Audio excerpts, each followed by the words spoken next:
what prevents us from taking the jump? Why isn't it? Why don't we just jump out of the plane?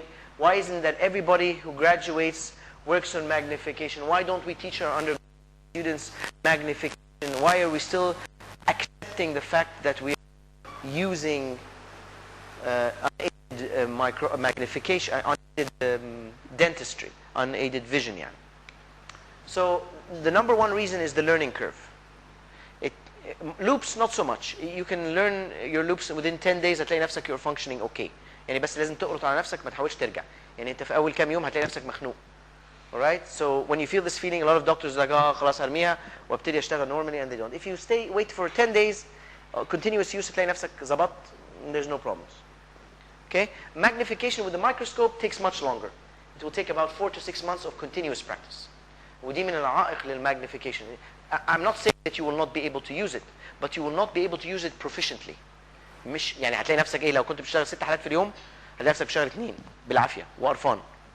Because you still don't know how to sit, you don't know how to operate, you don't know, your assistants don't know يناولوك ازاي. Everything has to change. So with magnification using a microscope, everything changes. Your positioning. زمان مثلا كنت بتشتغل class 1 مثلا lower mandibular بتشتغله مثلا من 12 o'clock. لا هتلاقي نفسك بتشتغل من 2 o'clock. او هتلاقي نفسك بتشتغل from 3 o'clock. You will change how you operate. So الpositioning بيتغير, how you الاسيستنت بيناولك الانسترومنتس بتتغير, everything changes, and that's why it takes a very long time عقبال ما to become accommodating.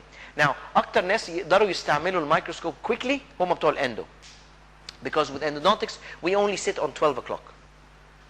We just sit at 12 بننيم العيان supine, so there's not much movement.